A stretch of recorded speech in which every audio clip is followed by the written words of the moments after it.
this week's drive, we witness the return of a real-life hero. Wow. See a fiery ride to nowhere. Look at some new models from Nissan.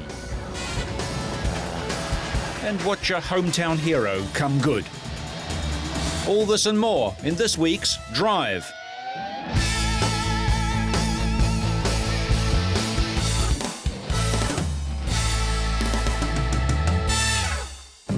To start this week, we look at how the demands of Formula One have changed a fluid that many motorists seldom think about: their engine oil.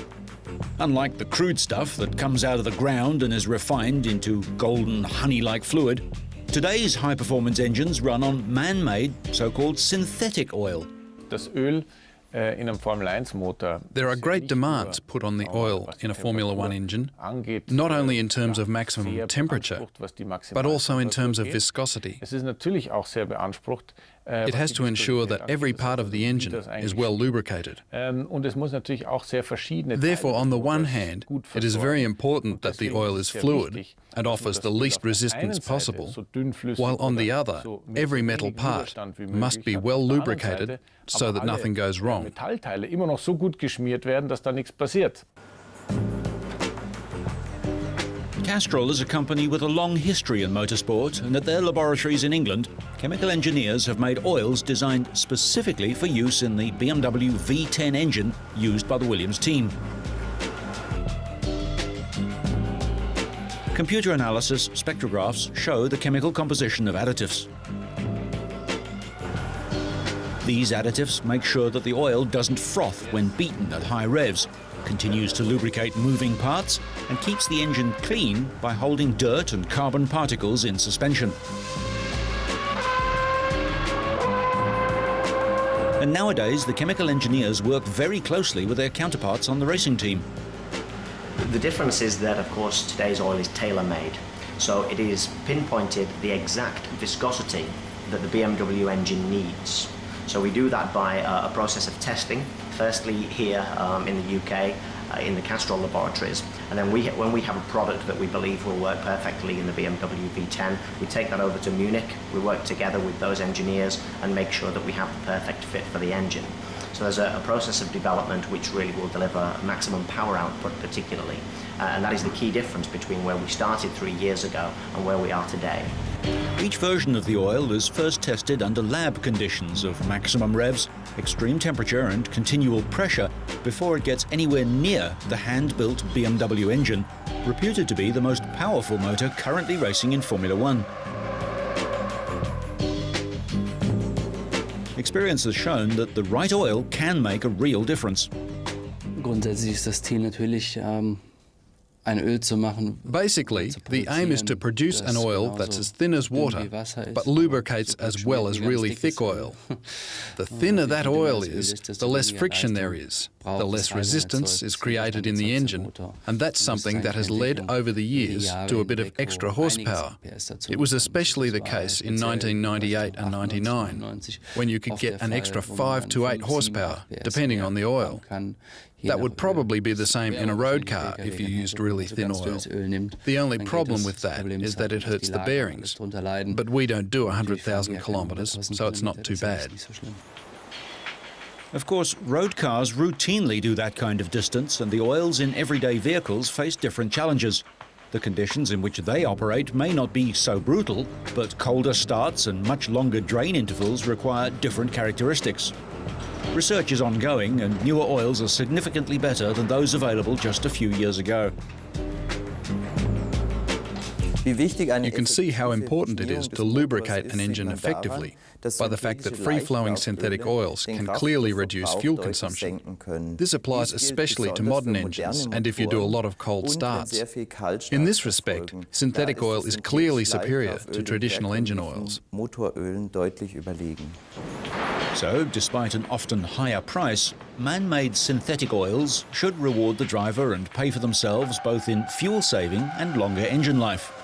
Some carbon, some hydrogen and hundreds of other elements in microscopic quantities make up the recipe for almost friction-free running from start-up to shutdown, up hills, on the freeway and in the city. Perhaps perhaps this makes oil the quiet achiever of the modern motoring world, and a truly refined mixture. Ahead of the United States Grand Prix, one of the users of this research, Williams driver Juan Pablo Montoya, was asked what it would take to outpace Michael Schumacher and the Ferrari team. I'll be honest with you, I think we've done pretty good this year. They probably did a lot better job at the beginning of the year than us, but probably in the last 7 or 8 races we've done probably as equal, better than them. You know, if you really think about it, I think we're looking pretty good, but you know, anything can happen. Montoya had some views on the age of the drivers in NASCAR. NASCAR is the only series that you can be probably 45 or something like that, you know, of the, you know, road racing or oval or anything that you can still race on if you really think about it.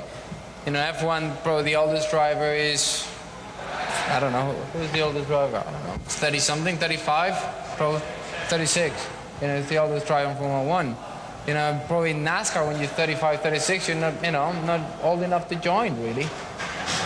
You know, honestly. For the record, he turned 28 a week before the race. You really gotta be on it every week, and I think a young guy does a lot better on that than an older guy. You know, he can be on the limit every week. You know, and I think the people that spend a lot of time there, if the car is not 100%, they're gonna, oh, you know, just cruise, take some points, go home. Where a young guy wants to win even if the car is good or bad. That's, you know, that's what you see in Formula 1. You know, you try to make your car as bad as you can, but if it's not good, you still gotta drive it, and you still gotta drive the wheels of it. Doing so didn't help. He finished 6th. After a nightmare race, Montoya cannot now win the title. Even if he scored 10 and Michael none in Japan, Michael would win, having won more races this year. But Kimi can do it. Things are a lot closer in the manufacturer's title. Each manufacturer can score up to 18 points at the last round with a 1-2 result.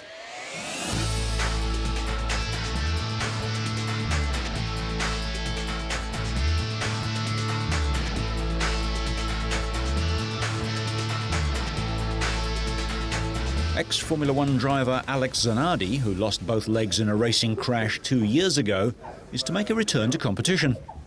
The Italian will take part in the final race of the European Touring Car Championship at Monza, driving for BMW. The race will mark the 36-year-old's return to competition for the first time since his September 2001 accident at the Lausitzring in Germany, when his Champ Car single-seater was hit side-on by Alex Tagliani. The Italian had both legs amputated above the knee following the crash. At Monza, Zanardi will be the third driver, alongside regular drivers Fabrizio Giovanardi and Antonio Garcia, in the BMW 320i, with specially adapted controls with the throttle on the steering wheel and the clutch operated on the gear shift. Between practice sessions, Zanardi revealed some of his thoughts in the 2 years since his career-ending crash.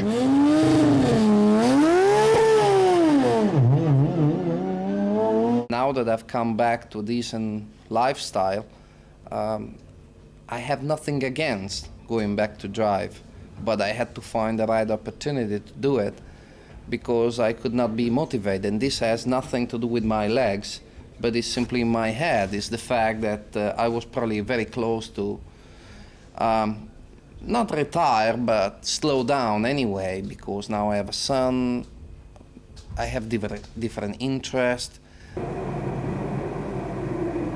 The BMW, with most of the driving functions in a video game-style handset on the steering wheel, has provided him with a chance. But did his family have any concerns or reservations when he announced that he was ready to get behind the wheel and start racing all over again? They may have some, in the sense that for them it's in a very, very small corner of their mind there is a little fear.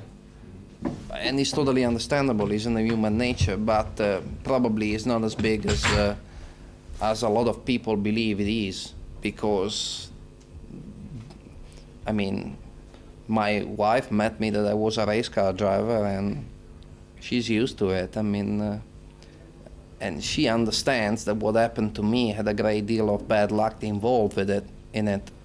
And, I mean, yes, it may happen again, but I mean, the chance is very, very remote. Zanardi doesn't like the idea that he might be a role model to others who have suffered serious injuries. His caution is not out of any false modesty, but because he feels his sporting status may give the impression that recovery is beyond the reach of ordinary people. Instead, he believes the key to overcoming adversity is perspective. I think this is a great gift. It's not a particular merit. It's just a gift. That's the way I am. Very optimistic guy, very positive. Give me 50%, it's enough. I consider that to be sure. That it helped me a lot. And the fact that when you have a problem, you still have the capability to look around yourself. You do not shut all the doors and think only about your problem. Okay, you concentrate, you focus on your problem, but nevertheless, you look around and you say, hold on a second, I gotta keep things in perspective, you know, because I'm not the only one in this world having problems, you know, and there's gotta be a way where maybe I cannot eliminate this problem completely, but I can minimize it. And, you know, that's what I've been able to do, minimize it. It affects my life today very, very little. And my life is back where it was in terms of humor daily, or in terms of, you know, the time I spent laughing. In total, Zanardi completed 20 practice laps at the Monza Formula One circuit. I don't feel like a professional driver, he said after the session, which ended when the car suffered motor problems. I'm racing here, and then that's it. Over in America, and in front of a crowd of nearly 140,000 NASCAR fans, the NBNA 400, race 28 of 36, got underway on a track known as the Monster Mile, the Dover International Speedway in Delaware. Matt Kenseth started on pole in a race which would last for 3 hours and 40 minutes and see 13 lead changes among 7 drivers. The first crash took place just 4 laps into the race. Mike Skinner spun but managed to avoid hitting anything hard, while behind him, Ken Schrader was hit by Todd Bodine before bouncing off the wall and into the front of Skinner. On lap 81, Joe Nemechek had a tyre explode, and that sent him into the outside wall, peeling open the right side of the car, which caught fire as a result of the fuel pump being knocked off. It took workers half an hour to repair the damage done to the wall by Nemechek's car. Did it ever hit hard? He's knocked the fuel pump off. That's where the fire is coming from. With 37 laps left, Dale Earnhardt Jr. spun and hit the outside wall on the driver's side of the car. Earnhardt was reported to have been unconscious for a few moments. Todd Bodine now gets a lap back, being the lucky dog. Crews tended to him next to his car before he was loaded into an ambulance and taken to hospital for evaluation. Earnhardt's father, a 7-time series champion, was killed in the Daytona 500 in 2001. Ryan Newman battled back from nearly 2 laps down and gambled on fuel. He did the last 106 laps without stopping to get his 7th win this season, benefiting from 2 late caution flags that slowed the field for 12 laps. On old tyres, he held off Jeremy Mayfield, who harassed him for 10 laps until Newman opened up a 5-car-length lead.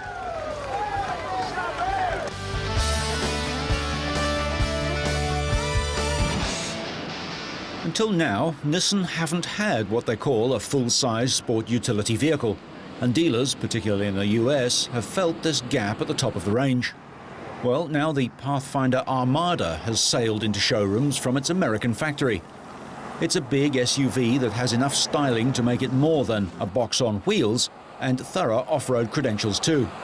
According to the PR Hype, the Armada is for the adventuresome family that drives to the Grand Canyon and then rafts down the Colorado. Judging by its size, it looks like it could drive right down to the water's edge and then wade across if you wanted to. Armada uses a 5-speed automatic gearbox and a 5.6-litre V8 engine, giving 230 kilowatts. That's probably blunted a little by the Armada's 2.4-ton weight. Independent rear suspension instead of a solid rear axle improves the handling and steering, but the ride inevitably remains a trade-off between on-road and off, making it feel a little harsh at freeway speeds. It's a 3-row 8-seater with front and side ceiling airbags, anti-lock brakes with brake assist and electronic distribution. It has a tyre pressure monitor, climate control, and even power-adjustable pedals. At home in America, the Armada set sail for under $35,000. In contrast, the Maxima badge has been in the Nissan family since 1980, and the car has a reputation as a sporty sedan able to satisfy the performance-minded and the comfort seeker. Nissan doesn't expect the Maxima to rival heavyweights like Mercedes and BMW. Rather, they see it as an alternative to Toyota's Avalon, Audi's A4 V6, and the bigger Honda. Styling is most politely called dramatic, but it wouldn't be a modern Nissan if it didn't have one weird styling item, and the Maxima doesn't disappoint. A feature called Skyview is standard. It's a narrow glass skylight that runs most of the length of the roof. It doesn't open, so it can't ventilate as a true sunroof would, but neither does it rob headroom. Front and back passengers can slide covers open or closed separately to get the view or close it off. A conventional sliding sunroof is optional. Maxima comes with a 3.5-litre V6 engine delivering 200 kilowatts through either a 4- or 5-speed automatic or a 6-speed manual gearbox. The safety equipment includes front airbags, front seat side impact bags and head-protecting curtain bags front and rear, plus anti-lock brakes with brake force distribution and brake assist. Also now built in the US, Maxima starts at about $27,000. And for more money, you can get softer suspension and higher profile tyres on smaller wheels. Only in America.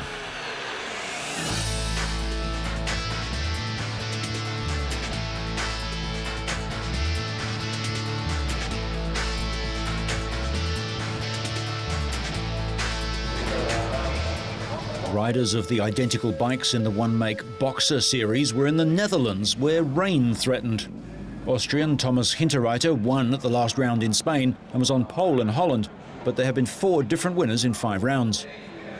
Light rain was falling, but everyone started on slicks.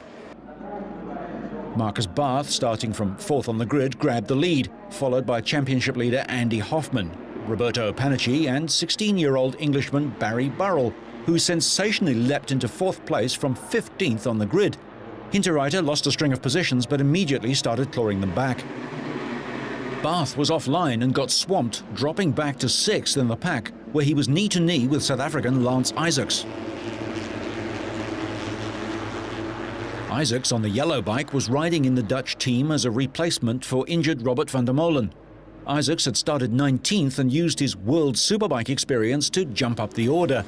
But into the next turn, Barth and Isaacs touched, and the pint-sized South African is forced off the track and out of the race. But after 6 laps, the leading riders indicated that rain was falling out on the track, and the race was halted to allow them to change to full wet tyres. As a result of the delay, the race would be shortened to just 3 more laps. Sebastian Legrel on bike 45 shows that there's plenty of grip as he wheelies off the line at the restart in pole position, having led at the interruption. He has to concede to Spaniard Fernando Cristobal and is followed by Hinterreiter, Hoffman and American Brian Parriott. But the field is a little thinner. Besides Isaacs, some other riders didn't make it out. Panicci's mechanic fitted the wrong wheel and didn't have time to correct the mistake, while Englishman Richard Cooper's bike was destroyed in pit lane when lady racer Rosanna Scolari crashed into it. On the last lap, Hoffman had moved into 2nd behind Cristobal, but lost it to a determined Legrel who has an eye on the overall championship. He wants to rein in the Swiss rider's lead.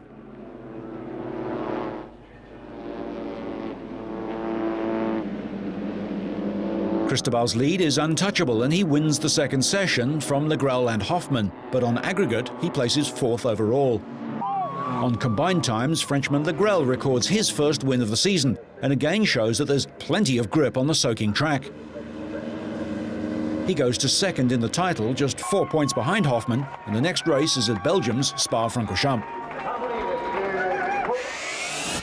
Speedway returned to one of its spiritual homes for the 8th of 9 rounds with the championship delicately poised.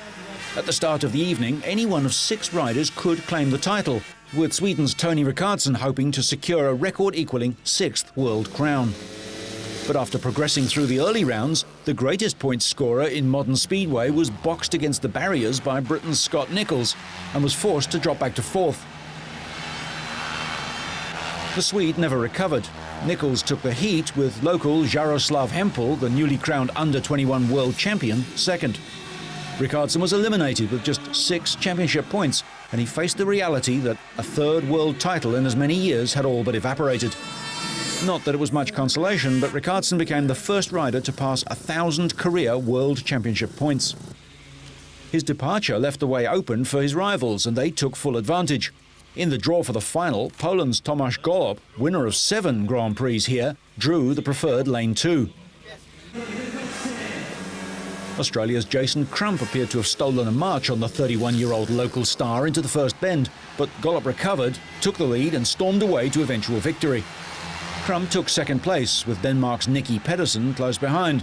The pair happy to settle for second and third places after that, since they have the most to gain from Rickardson's unexpected demise. Golob crossed the line in typical style, the master of the 348-metre oval, and the crowd rose to cheer their hero, who, despite being out of the championship running, proved he can still compete with the elite. Crump gained 20 points on the night, with Pedersen 18, taking them 12 and 11 points respectively ahead of Rickardson, an all but conclusive gap with just 1 round of the championship to come. The result puts Crump into a 1-point lead in the title.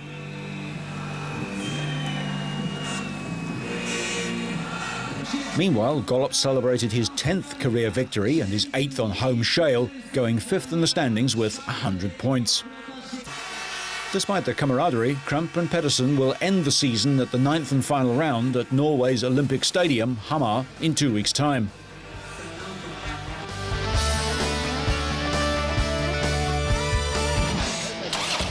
And finally, the boundaries of art, music and motorcycles were blurred in Berlin when 9 Harley-Davidson riders got together to perform an unusual concert. Composed by Sven Aker Johansen, Dieter Schniebel and Simon Stockhausen, the concert included various musical directions, all of which included the distinctive engine note of a Harley.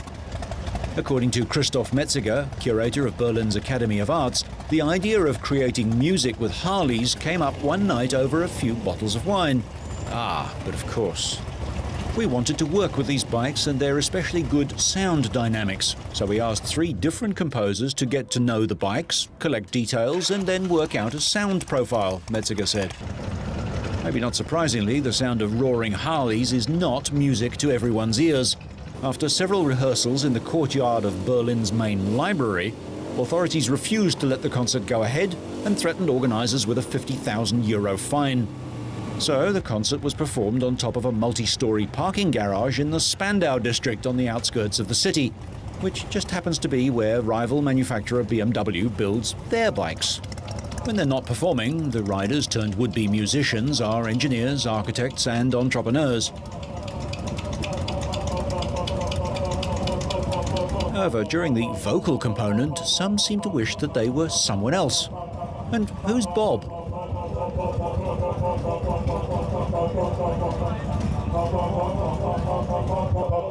Harley-Davidson have registered the exhaust note of their bikes as a trademark, so depending upon what the lawyers have to say, the concert may never be heard anywhere else.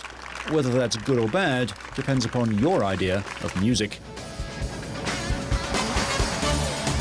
So, whether it's a new model, a trip to the beach, or a brave return, so you stay on track and up to speed, make sure you catch next week's Drive.